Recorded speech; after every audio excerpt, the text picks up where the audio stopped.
Hello dear students. तो देखिए कि लास्ट वीडियो में मैंने आपको जो है वो क्वेश्चन नंबर 6 जो पुरानी बुक में है और नई में नंबर जो मैंने आपको लिख के दिया था, मे बी 11th क्वेश्चन जो आपको कराया था स्टॉक लेवल का, तो बहुत ही अच्छा और इम्पोर्टेंट क्वेश्चन था। और इसके जैसा एक और एग्जाम्पल भी है आपके, तो वो भी जो है वो आप अगर एग्जाम्पल्स करेंगे तो वैसा एक क्वेश्चन भी आपको मिल जाएगा। तो मैंने आपको पहले स्टॉक लेवल्स के जो फार्मूले थे, बेसिक फार्मूले, रीऑर्डर लेवल, स्टॉक लेवल के जितने भी थे वो सारे कराए। उसके बाद UQ वाला हिस्सा जो मैंने आपको समझाया था, और अब आज मैं उसी के अंदर अल्टरनेटिव फार्मूले हैं आपके स्टॉक लेवल्स के, वो मैं आज आपको बता रहा हूँ। एक्चुअली जो आपके पास अगर मैक्सिमम स्टूडेंट के पास में भी पुरानी बुक होगी तो पुरानी बुक के अंदर अल्टरनेटिव फार्मूलों के क्वेश्चंस काफ़ी कम है। सिर्फ एक ही क्वेश्चन है जिसके अंदर EOQ और अल्टरनेट के 1-2 फार्मूले पूछे गए हैं। लेकिन नई बुक के अंदर जो लेटेस्ट वर्जन आया है लास्ट ईयर और प्रीवियस ईयर का, उससे पहले वाले साल का, तो वहाँ पर इन्होंने लेसन को काफ़ी डिटेलिंग कर दी है उसकी, और लेसन के भी 2 पार्ट कर दिए, मटेरियल 1, मटेरियल 2। तो वहाँ आपको ज़रूर ये अल्टरनेटिव फार्मूले और कुछ एक्स्ट्रा क्वेश्चंस करने का उसमें ज़्यादा स्कोप बन जाता है। तो मैं एक आध क्वेश्चन जो ज़रूरी होगा वो नई बुक का वो भी नोट करके आपको करा दूँगा, और एक बार ये सारे अल्टरनेटिव फार्मूले जो है स्टॉक लेवल्स के वो मैं आपको बता देता हूँ। लेकिन एक चीज़ आप ध्यान रखिएगा कि जनरली क्या होता है कि जैसे आप लोगों ने मैथ्स के अंदर अल्टरनेटिव फार्मूले पढ़े हैं, तो वहाँ तो ये सिस्टम होता है कि भाई अगर आप ये वाले फार्मूले यूज़ करो चाहे ये वाले फार्मूले यूज़ करो, आपका आंसर जो होता है वो क्या होता है, सिमिलर रहता है। लेकिन ये मैथ्स के उन फार्मूलों की तरह नहीं है कि आप चाहे रीऑर्डर लेवल का वो फार्मूला लगाओ चाहे ये फार्मूला लगाओ, इनका आंसर सेम रहेगा। इनका आंसर सेम नहीं आता है, बल्कि यहाँ पर इन्होंने इसका जो कॉन्सेप्ट था स्टॉक लेवल्स का वो बिल्कुल चेंज कर दिया, और इन्होंने हाईलाइट ली मिनिमम स्टॉक लेवल जो था उसको इन्होंने बहुत हाईलाइट किया कि भाई आप चाहे रीऑर्डर लेवल की बात करें, चाहे मैक्सिमम की बात करें, चाहे एवरेज की बात करें, आपको मिनिमम स्टॉक लेवल तो एटलीस्ट जो है वो रखना ही रखना चाहिए। तो उसको लेकर इन्होंने एक नए सिरे से वापस स्टॉक लेवल्स को जो है उनके फार्मूलों को है जो रिवाइज़ किया है। तो क्या फार्मूले हैं, मैं एक बार आपको फार्मूले बता देता हूँ, और फिर आपकी बुक के अंदर इसका एक आध क्वेश्चन है तो वो क्वेश्चन भी मैं आपको जो है वो करके बता देता हूँ। तो सबसे पहले इसमें हमारा जो फार्मूला है वो है रीऑर्डर लेवल का।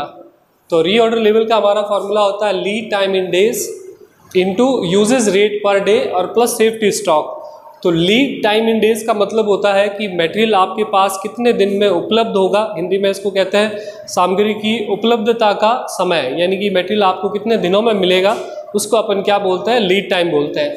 तो जैसे मान लीजिए कि अगर आपको क्वेश्चन में पर्टिकुलर दे रखा हो लीड टाइम तो ठीक है, लेकिन अगर आपको पर्टिकुलरली लीड टाइम नहीं दिया हुआ हो तो आप लीड टाइम में एवरेज टाइम को यूज़ करेंगे कि जैसे आपको मटेरियल आने में 3 से 5 दिन लगेंगे, तो 3 + 5 जोड़ के 8, उसमें 2 का भाग लगा दिया, तो यानी कि 4 डे जो एवरेज आ रहा है वो एवरेज टाइम जो है वो आपको लीड टाइम में लिखना है।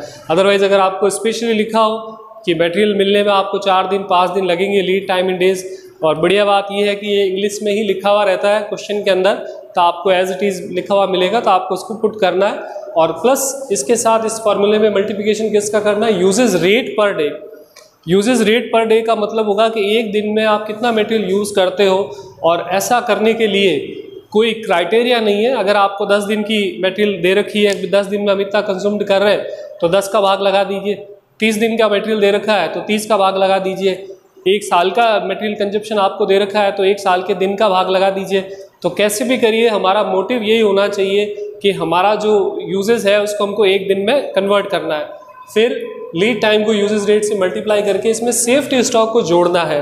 अगर आप लोगों ने पहले वाले फार्मूले पढ़े हैं तो आपको याद होगा कि सेफ्टी स्टॉक जो है वो किसका सिनोनिम है, किसका पर्यायवाची होता है। सेफ्टी स्टॉक आपके मिनिमम स्टॉक लेवल जो है उसी का एक पर्यायवाची शब्द होता है, उसी का एक नाम होता है। तो यानी कि अगर आप ये फार्मूला लगाना चाहते हो तो इसके लिए पहले आपको सेफ्टी स्टॉक भी चाहिएगा, और जैसा मैंने आपको अभी बताया कि अल्टरनेटिव फार्मूले जो भी है उसके अंदर सेफ्टी स्टॉक लेवल को काफ़ी ध्यान रखा गया है कि एटलीस्ट आप एक मिनिमम जो है सेफ्टी स्टॉक तो ज़रूर मेंटेन करेंगे ही करेंगे। तो अगला फार्मूला आपका है मिनिमम स्टॉक लेवल या सेफ्टी स्टॉक का। तो इसका क्या फार्मूला होता है, तो देखिए इसमें मिनिमम स्टॉक लेवल जो है उसका फार्मूला होता है हमारा मिनिमम स्टॉक लेवल, या जिसको सेफ्टी स्टॉक लेवल भी कहते हैं। तो इसका फार्मूला होता है usage rate per day into day of safety. तो यूजेज रेट पर डे वही है जो फर्स्ट फार्मूले में काम आई थी, और डे ऑफ सेफ्टी का मतलब भी आपको क्वेश्चन के अंदर डे ऑफ सेफ्टी दे रखी होगी कि भाई इतने दिन जो है वो आपके स्टॉक को ख़रीदने के लिए सेफ़ रहेंगे। तो आप वो लिख दीजिए। और अगर मान लीजिए क्वेश्चन में ऐसा हो कि आपको डे ऑफ सेफ्टी अलग से ना दे, तो अगर डे ऑफ सेफ्टी आपको अलग से ना दे तो यहाँ पर भी आप एवरेज टाइम जो है वो एवरेज टाइम आप यूज़ में ले सकते हैं। जैसे कि 2 से 4 दिन लगेंगे तो एवरेज हो जाएगा 2 + 4 डिवाइड बाय 2, तो यानी 2 + 4 6, 6 में भाग लगाए 2 का, यानी कि 3 दिन हमारे जो है वो इसके अंदर सेफ माने जाएंगे। अभी इसके बाद आपका अगला फार्मूला है इसके अंदर मैक्सिमम स्टॉक लेवल, जिसका फार्मूला होता है reorder quantity plus safety stock. तो रीऑर्डर क्वांटिटी जो है, रीऑर्डर क्वांटिटी आपको जैसे कहा मैंने पहले भी क्वेश्चंस के अंदर कि पहले से क्वेश्चन में दी भी होगी, वही आपको लेनी है। और अगर अपन रीऑर्डर क्वांटिटी को कैलकुलेट करना चाहें तो हम EOQ के फार्मूले से रीऑर्डर क्वांटिटी को कैलकुलेट करके भी लिख सकते हैं। फिर उसके बाद अगला फार्मूला आपका है डेंजर लेवल। कोइंसिडेंटली ये फार्मूला तो आपका जो है वो पहले वाला ही है।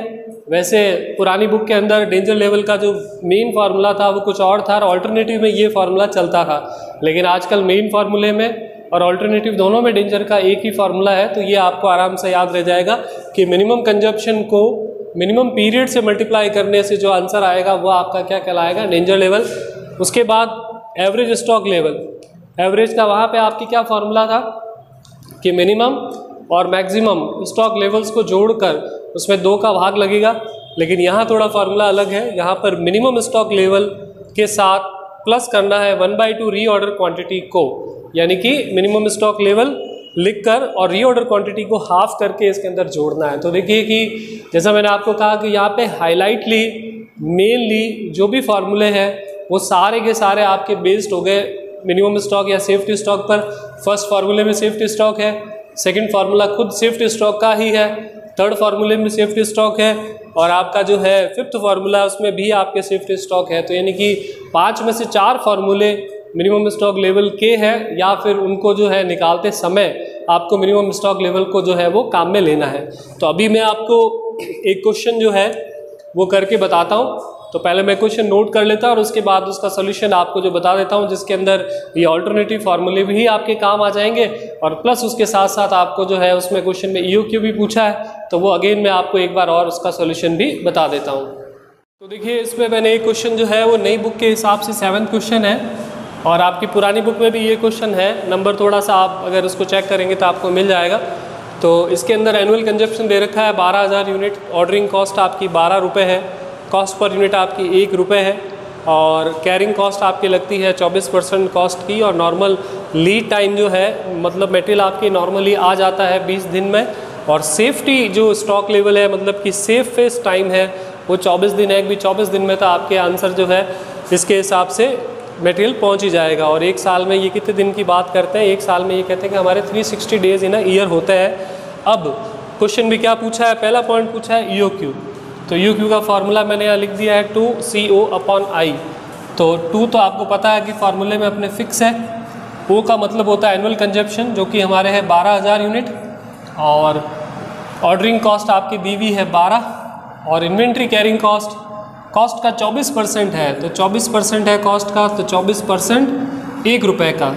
इसको सॉल्व करें तो ऊपर की संख्याओं को मल्टीप्लाई कर लेते हैं। तो ऊपर की संख्या है 2 × 12,000 और × 12, तो यानी कि 2,88,000 का आपकी ऊपर की संख्या है।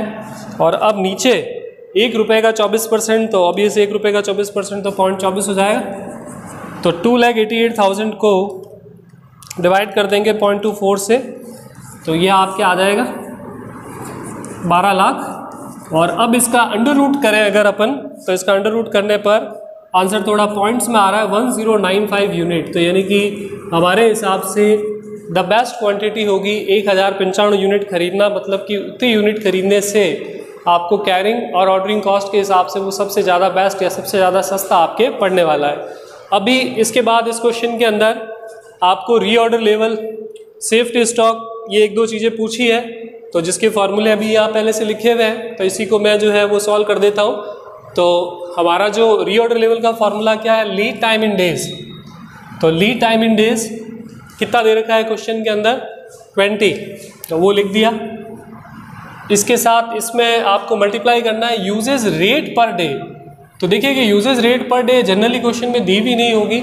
यूजेज रेट पर डे आपको क्वेश्चन के अंदर जो है वो थोड़ी कैलकुलेट करके ही लिखनी पड़ेगी कि भाई यूजेज रेट पर डे आपकी कितनी होगी। तो जैसे यूजेज रेट पर डे का मतलब कि एक साल में आप कितनी यूनिट यूज़ कर रहे हो, 12,000, और एक दिन के हिसाब से अगर निकालना है तो अगर साल में 12,000 यूनिट करते हो और 360 दिन लगते हैं, तो यहाँ पर 12,000 यूनिट साल भर की है 360 दिन की, तो एक दिन का कंजप्शन कितना होगा वो, और इसके अंदर फिर आपको और किसको ऐड करना पड़ेगा, सेफ्टी स्टॉक लेवल को ऐड करेंगे जो हमारे पास फिलहाल है नहीं, तो वो भी कैलकुलेट करना पड़ेगा। तो सेफ्टी स्टॉक लेवल को फॉर्मूला क्या है, यूजेज रेट पर डे और प्लस डे ऑफ सेफ्टी। तो ये यूजेज रेट पर डे तो ये पड़ा 12,000 बटा 360, और इसमें आपको जो है इंटू करना है day of safety. Day of safety कितनी दे रखी है, 24। तो इसको मैं सॉल्व कर देता हूँ। तो 12,000 में 360 का भाग लगाया, यह आ गया आपका यूजेज रेट पर डे, और इसको 24 से मल्टीप्लाई करूं तो ये आ रहा है 799.99, तो इसको राउंड अप करूं तो इसका आंसर आ रहा है आपके 800 यूनिट्स। तो मतलब कि 800 यूनिट आपकी जो है वो मिनिमम स्टॉक लेवल के अंदर रहनी चाहिए, और अब 800 यहाँ पे आप ऐड कर दो। तो अब इसको मैं सॉल्व करूं तो 12,000 बटा 360 usage rate per day into 20, यह आपका आ गया फार्मूले का, और प्लस इसमें 800 और जोड़ने हैं सेफ्टी स्टॉक के, तो इसका आंसर आ जाएगा 1467 यूनिट्स। ठीक है, उसके बाद आपका अगला फार्मूला क्या है, मैक्सिमम स्टॉक लेवल, जिसका फार्मूला क्या होता है कि रीऑर्डर लेवल या ईओक्यू में सेफ्टी स्टॉक जोड़ो। तो आपने रीऑर्डर क्वांटिटी तो क्वेश्चन में दी नहीं है, लेकिन हमने ईओक्यू पहले से ही क्वेश्चन में क्या कर रखा है, ईओक्यू हमने निकाल रखा है। तो जब ईओक्यू निकाल रखा है तो आप ईओक्यू की क्वांटिटी को लिख दो सेफ्टी स्टॉक के साथ ऐड करते हुए, और सेफ्टी स्टॉक हमारा है जो है 800 यूनिट। तो 1095 तो आपका है रीऑर्डर लेवल, और उसके बाद प्लस 800 यूनिट, तो 1895 यूनिट आपकी जो है इसमें आंसर में आ जाएगी। और वैसे इसके अंदर दो ही चीज़ें पूछी है इस क्वेश्चन के अंदर, तो वो दोनों तो आपके हो ही गई। और अगर आप जैसे इसमें जो है आपका लास्ट वाला जो फार्मूला है वो आप एक तो अप्लाई नहीं कर पाएंगे, क्योंकि उस फार्मूले के अंदर आपको क्या चाहिए होता है, उसके अंदर मिनिमम कंजप्शन और मिनिमम पीरियड चाहिए, जो इस फार्मूले में है नहीं कहीं पे अवेलेबल, इसलिए आपसे पूछा नहीं। और एवरेज स्टॉक लेवल चाहिए तो वह आप निकाल सकते हैं। तो यहाँ पे मैं एवरेज स्टॉक का लिख देता हूँ ऊपर, एवरेज स्टॉक। तो इसका फार्मूला क्या था अपना, alternative formula average stock level का,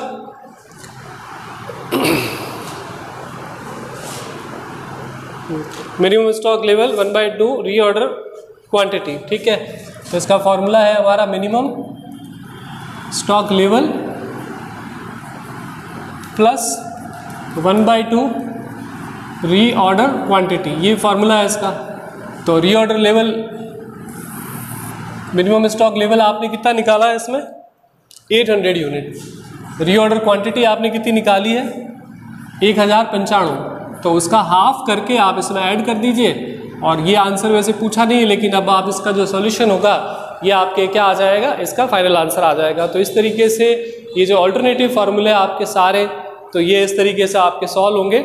और इसमें ज़्यादा क्वेश्चन तो वैसे है नहीं, एक क्वेश्चन और हो सकता है, तो वो मैं आपको एक बार बुक देखकर उसमें से आपको जो है उसकी पिक्चर सेंड कर दूंगा। और इसके बाद अब नेक्स्ट वीडियो में मैं आपको इसमें जो स्टॉक लेवल के मेथड होते हैं, लीफो फीफो, तो वो सारे आपको मैं बताता हूँ। Thank you.